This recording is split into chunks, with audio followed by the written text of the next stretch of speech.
Grow Great is a city government leadership podcast with Lisa Norris and me, Randy Cantrell.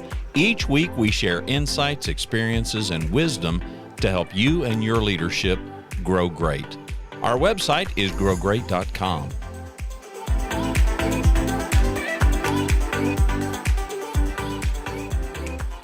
So I'm a hockey guy, not a player, but I've been involved in hockey for a long, long time. My son played. As an adult, he still plays. The grandkids don't. They're completely ate up with baseball, which was my son's first love. And he still loves it. But we're hockey people, and so Lisa and I are recording. Today is Wednesday, May the 24th, and we have just witnessed an incredible debacle in the Stanley Cup playoffs with the Dallas Stars, who got. No, they didn't get. They completely embarrassed themselves. Go ahead. Yeah, I was going to say, but the last series was awesome. It was the reverse of this, where it was toe-to-toe, back and forth. We were just man, they're on fire. That's right. And for those of you that don't know hockey, this isn't going to be a podcast about hockey. The subject is that talent is overrated. And we're just putting the context. I'm going to frame the context. So to win the Stanley Cup, you have to win 16 games. So there are 4 series that you have to play, including the Stanley Cup final, and you have to win 4 out of 7 games. So it's best of 7 4 times. So you've got to win 16 games. Well, that sounds not all that hard. Unless you're the one playing. Yeah, and you would think, well, clearly the most talented team wins. It could be argued Vegas now has a stranglehold on this series with Dallas. They have won 3 games, so they've only got to win 1 more. Dallas has won no games. 0. But the first 2 games went to overtime, and it could be argued statistically Dallas was 108 seconds away from winning games 1 and 2. They could have been up 2-0. So victory and defeat were separated in 2 games by 108 seconds. And hockey, the overtime, you're talking about the overtime, how correct. Quickly they scored in overtime. If it had been us in that overtime. Well, and had we just hung on to a lead and not allowed them to drive it to overtime, right. Had we just been able to hang on to a lead for a total of 108 seconds, 2 games combined, this team would have been up 2-0. Okay, well, that wasn't how it played out, right? This is why we play the games. And hockey people could tell you that up and down the line, Dallas is a really talented team. Mm-hmm. But there is something else to success. And it doesn't matter if it's part of your leadership journey. It doesn't matter if you are not yet a formal leader. Success is not merely based on talent. And I'm not negating talent. We all have to have some natural aptitude, some ability, some capacity for whatever it is we do, but there is this thing called drive. There is this thing called tenacity. There is this thing called willingness. There is the desire that we all have. People have been talking about this new movie. Ben Affleck and Matt Damon did this movie about Michael Jordan called Air. I haven't seen it. I haven't seen it yet either. But one of the things that made Michael Jordan, now, okay, talent, no question. Ice water in his veins, no question. Good under pressure, no question. But such an incredible drive and capacity and will to win. And for the Stanley Cup, for you and your city, for your career, that will to win, I will tell you from experience, weighs way heavier in success than just pure raw talent or ability. Going back to Michael Jordan, he was cut from his high school team twice. Yeah. And he could have quit and never done anything. But you talked about tenacity. He stuck with it. Yeah. Right? I've heard about a scene in that movie. Again, I haven't seen it, but somebody played it. They played it on one of the radio stations here in Dallas. In fact, just this morning. The Nike executives are looking at the college tape. So he played for North Carolina. He played for the revered Dean Smith. as a coach. And Dean Smith had been to the finals 3 times, had not won. And he goes with Michael Jordan. Now, on that roster was James Worthy and some other really stud in future NBA players. Jordan was the first freshman to start for Dean Smith. And in the final throes of a championship, the ball's going to Jordan. It's a prepared play. And watching the tape, the Nike executives could see that it was a prepared play.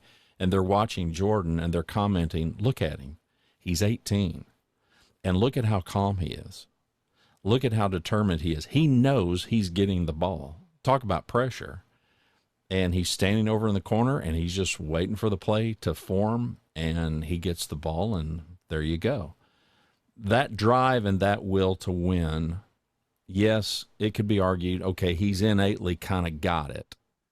There's no question some of us have got more of that than others. Question, can that be developed? Can we develop our willingness? Can we develop our drive? Can we develop our resilience? And the answer to all of those is yes. We absolutely positively can. And part of your leadership journey should be focused on that, first for yourself and then to help others. We've all got people, and we've had people on our team, and we can see in them something they can't see in themselves. We can see an ability to, if they would just own it and be responsible and not whine and complain because their work product is great, but they just don't have that will to win. I hear more leaders complain about those kinds of people, and I'm always the idiot in the room asking the dumb questions. And like, well, have you said anything to them about it? Oh, no. I mean, they look at me like they're just horrified. Like, have a conversation about it? Or talk to somebody? Are you kidding me? Then my next question invariably is, then how are you serving them? That's right. If you can see this in them, and the subject is talent is overrated, and I'm taking a bit of a detour here because this comes up so stinking often. Leaders complaining, bosses complaining about a person that they absolutely positively see. They see a potential A player who's not an A player for reasons that they are not dealing with. They're not coaching, they're not correcting, they're not doing anything with except complaining themselves about a person who may be complaining. And it drives me out of my mind. And I'm like, they don't have to be the rock star that's got the natural talent. Most A players I would describe as overachievers. And when we say that, we normally mean by an overachiever, they work hard. They work hard. Maybe they have to work harder at it. We could look at any human endeavor and we could probably find somebody who's going to achieve at a high level because they've just got it. Yeah. They've just got the gift. But if I were a betting man, I would bet you that if we closely looked, more often we would see the A player, the rock star in whatever that endeavor is, as somebody who absolutely was putting in the time and grinding it out and handling that adversity better than most, and just refusing to quit. That'd be my thesis. Yeah, and as we look at it, there's just been this great debate that I've had with many, because even in hiring is where I typically see this, Randy. When we're hiring, and I don't know in our audience if you do this, they look for. Yes, they do. Yeah, they all do it. They all do. How long have they been creating the widgets? Do they produce the highest number of widgets? Are they a widget expert? It's the focus on the hard skills, the technical skills. Because that means I don't have to worry about any of that. I don't have to train any of that. That's right. And they want the person they can drop on the line the fastest to do the job with the least amount of training. Mm-hmm. All right. But as I've gone through it, and there's a great debate on this. I always say I hire for fit. I can train in HR. It's all law. It's all, how do you do performance? How do you do the system? How do you enter payroll? I can train every bit of that. Now, granted, our job descriptions say you have to have 2 years or 4 years or X number of years in a related field or this experience level. And I get it. But when you're so focused on the Yeah, but technical largely, isn't that skills, just a funnel down the pool? it is, it Yeah, is. But I have hired the best people with limited experience and a great heart. When you can hire for willingness and attitude, and then seeing them the ability, if you ask the right questions in a 45-minute interview, you can learn a lot about people. And those are honestly been my most successful people. It's not the technical side. I appreciate the technical side because it's a lot less training for me. yeah, But honestly, you still have to teach them. I call it the Grand Prairie way. I still have to teach them our culture that's and right. what we want and how I want it done and the processes and the protocols. If I'm going to be training you anyway, I'd much rather hire someone with heart than someone with 20 years of experience that I now have to tell them to do it a different way. You Hmm. talk about a hard shift, Yeah. that takes more training because now that you're trying Oh to yeah. tell them what you've done in the past is not how we do it here, Yeah. Now you have to and unteach you get resistant, you have to unteach it. them. Hmm. So, and I'm not saying person with 20 years uh, doesn't have great experience and great knowledge, but it is not always the answer in every case. Certainly there's cases that benefits everybody, but man, like I said, I hire for fit. I let my managers and everything do all the interviews. And then when they come to me, how do you react? How have you done on a team building? What's been your most difficult issue? How Right. do you learn something you don't know about? You can start digging in, and it's not about HR. How many years have you processed classification compensation? How long have you done benefits administration? I don't even ask any of those. None. They don't even come up as a question. I'm looking for, do you fit with our team? Do you fit with our culture? And do you have the ability and the desire to learn Well, and we and don't serve? we're not judging toddlers by past performance. That's right. So sometimes that may not be fair. But I've had people, particularly leadership people, who talent is the end all be all.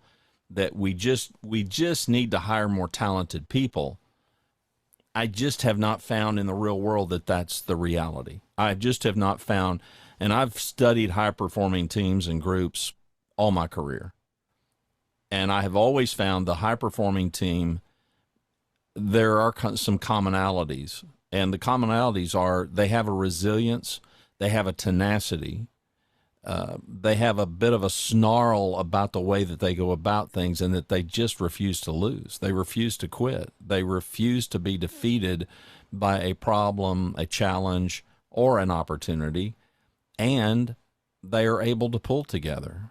Doesn't mean that they've all got to go home and socialize together, but they've all, at some level, got each other's back.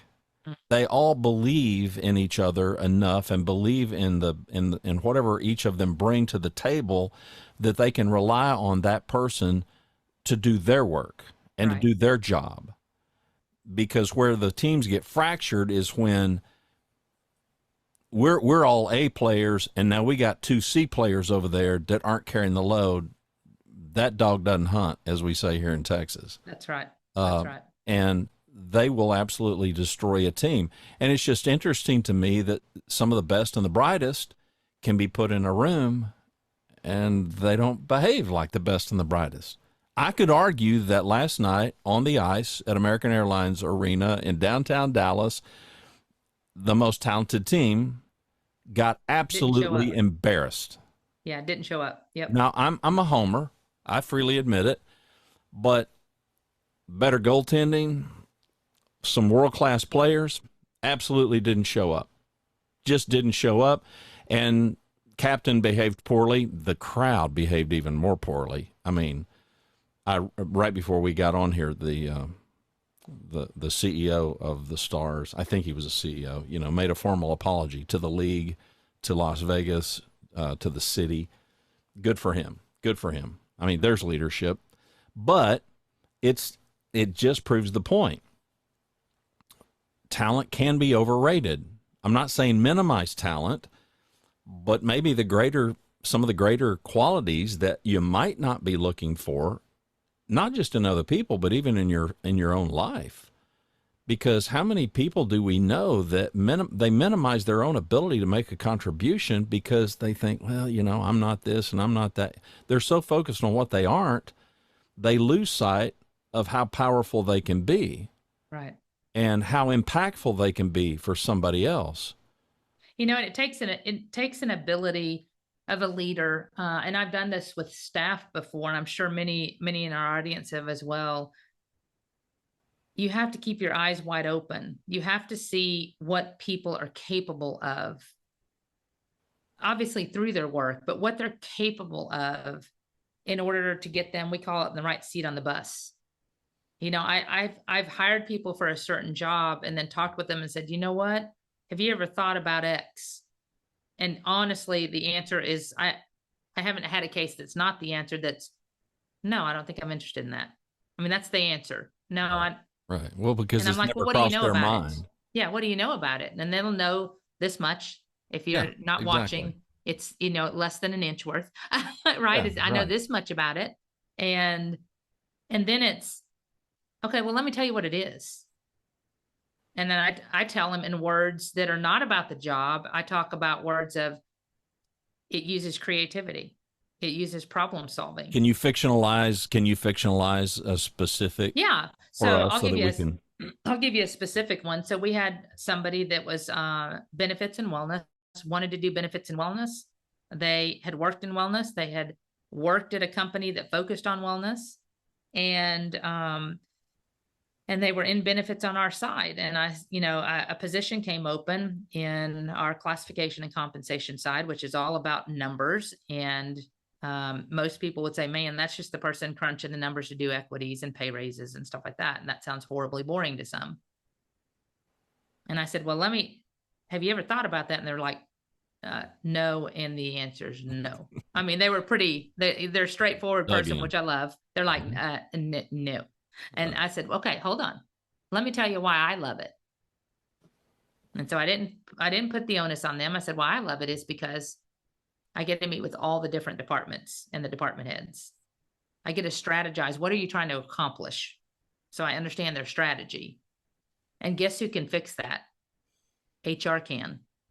Because if I understand their strategy and where they're trying to go, then I can see a solution and a fix that maybe we can do something different. And then I get to coordinate. I'm saying I'm just explaining this to them. This is exactly how the conversation, I said, and then guess what?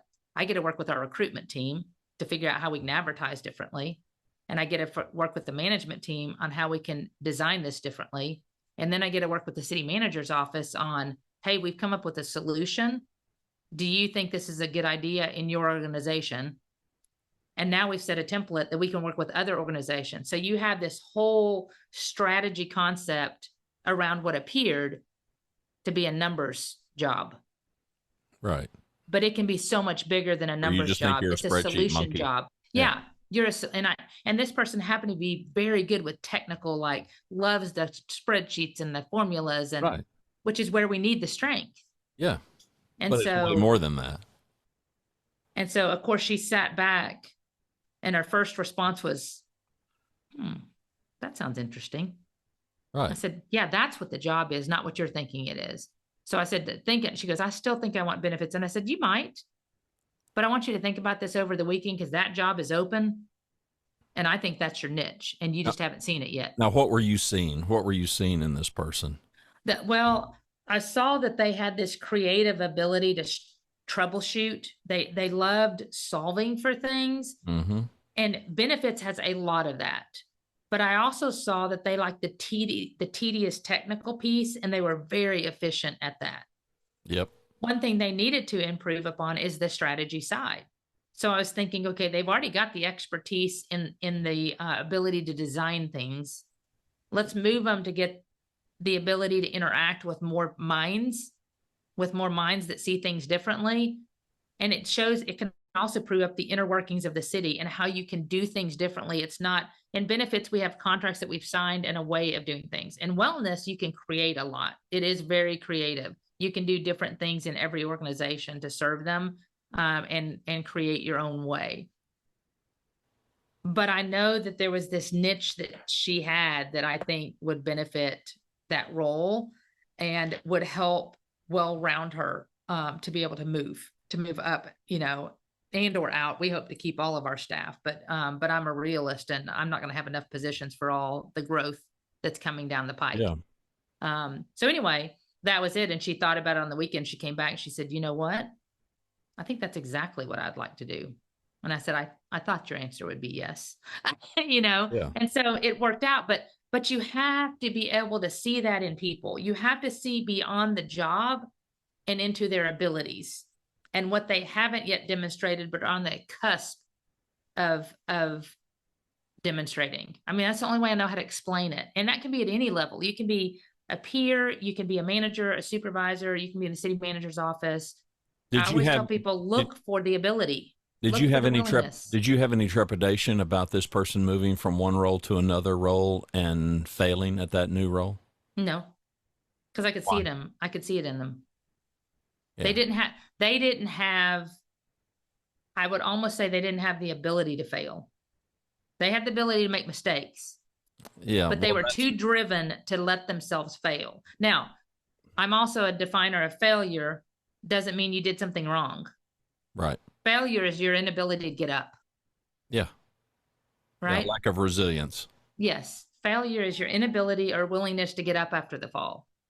And I look for people that stand up, the person that falls and then puts their arms up in the air like, I'm okay. I'm okay. Right.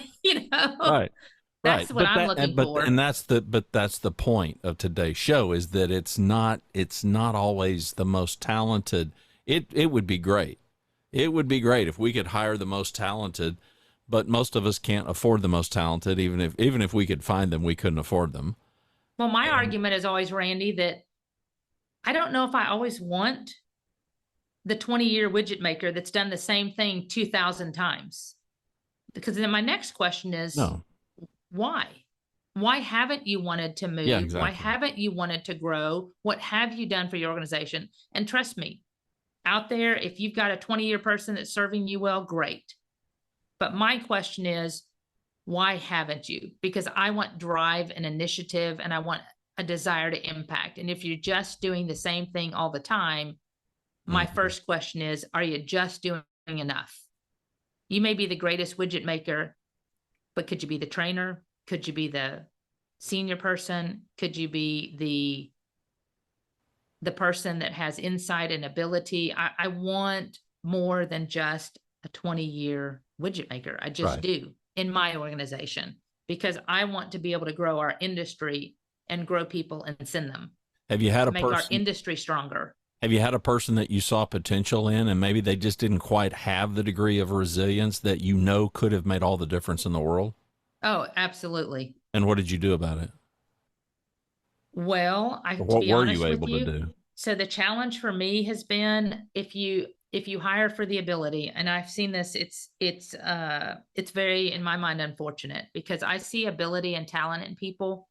Talent being not their skills, but the potential to be a key player in the organization.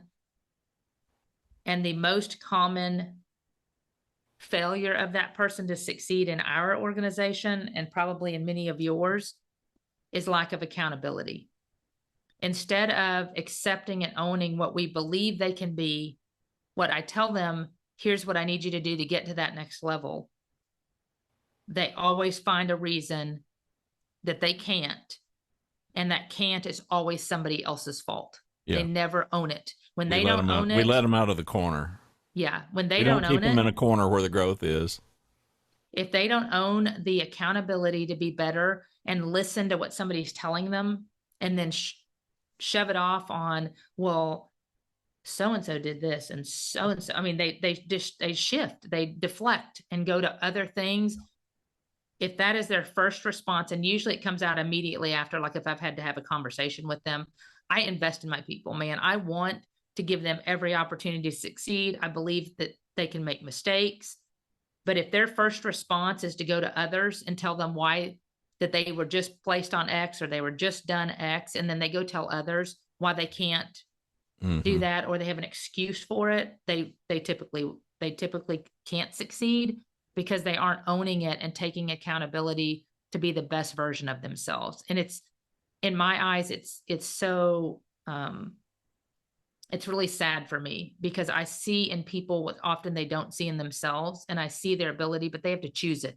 I can't make the choice for them That's right. to be resilient and to want to be the best version of themselves. You know, my personal conviction is to give those people the opportunity.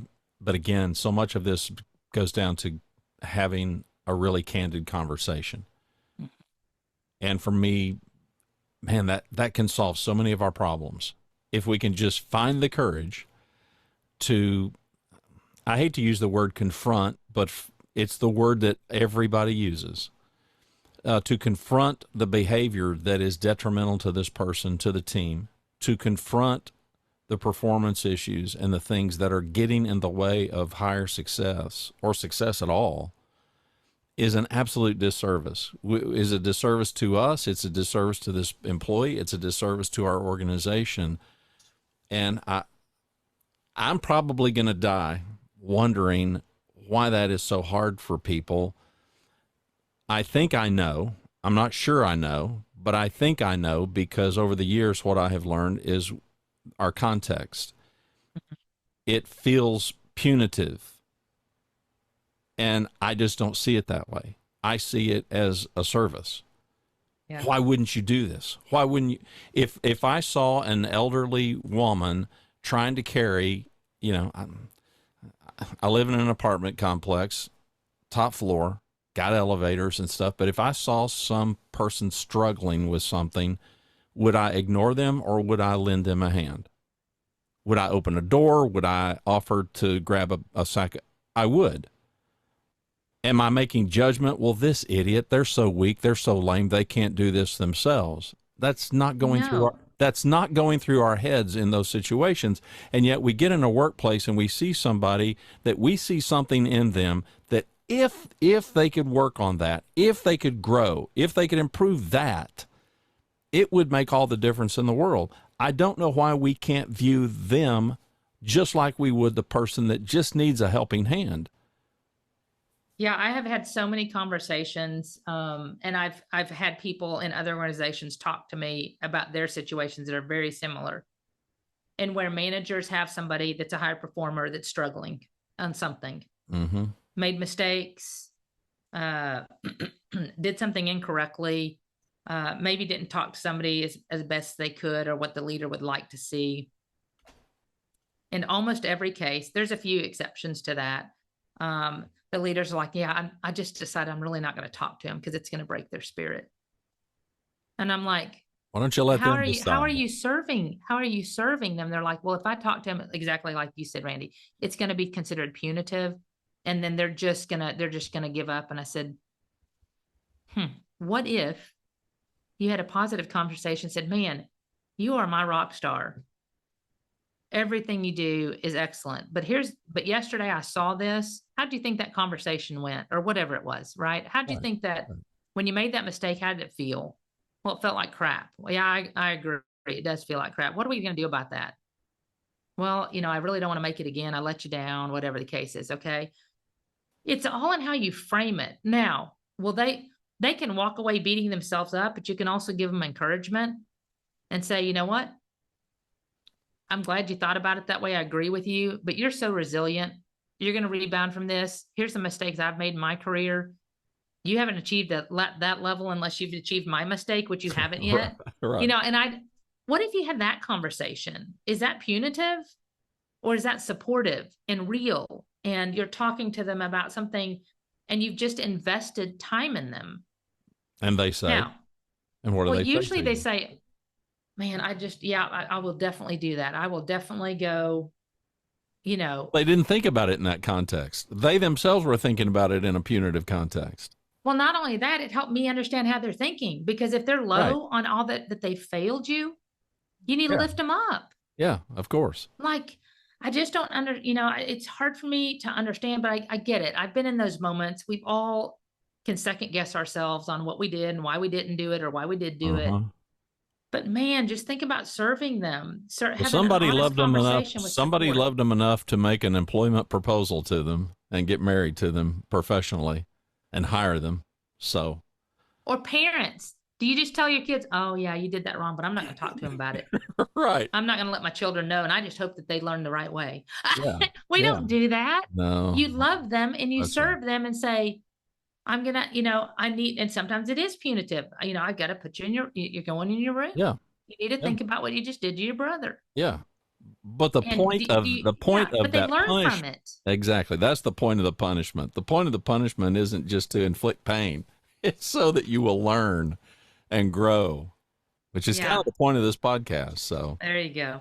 Well, it's just so you know, I would just tell you as we talk about this talent versus willingness versus ability, I think you need a little of all of it, of right? course. To do well. I think you do need people that have a little bit of all of it, but don't lose sight of moving well beyond the talent itself and looking at what they have to offer and where you can move them and challenge them and grow them so they are even stronger through you and with your help. That's where it really counts in leadership to make a difference in our cities and in leadership generally.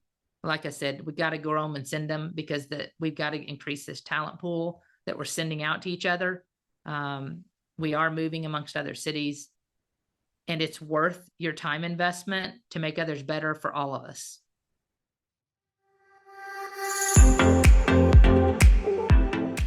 Thanks for watching and listening to Grow Great, the City Government Leadership Podcast.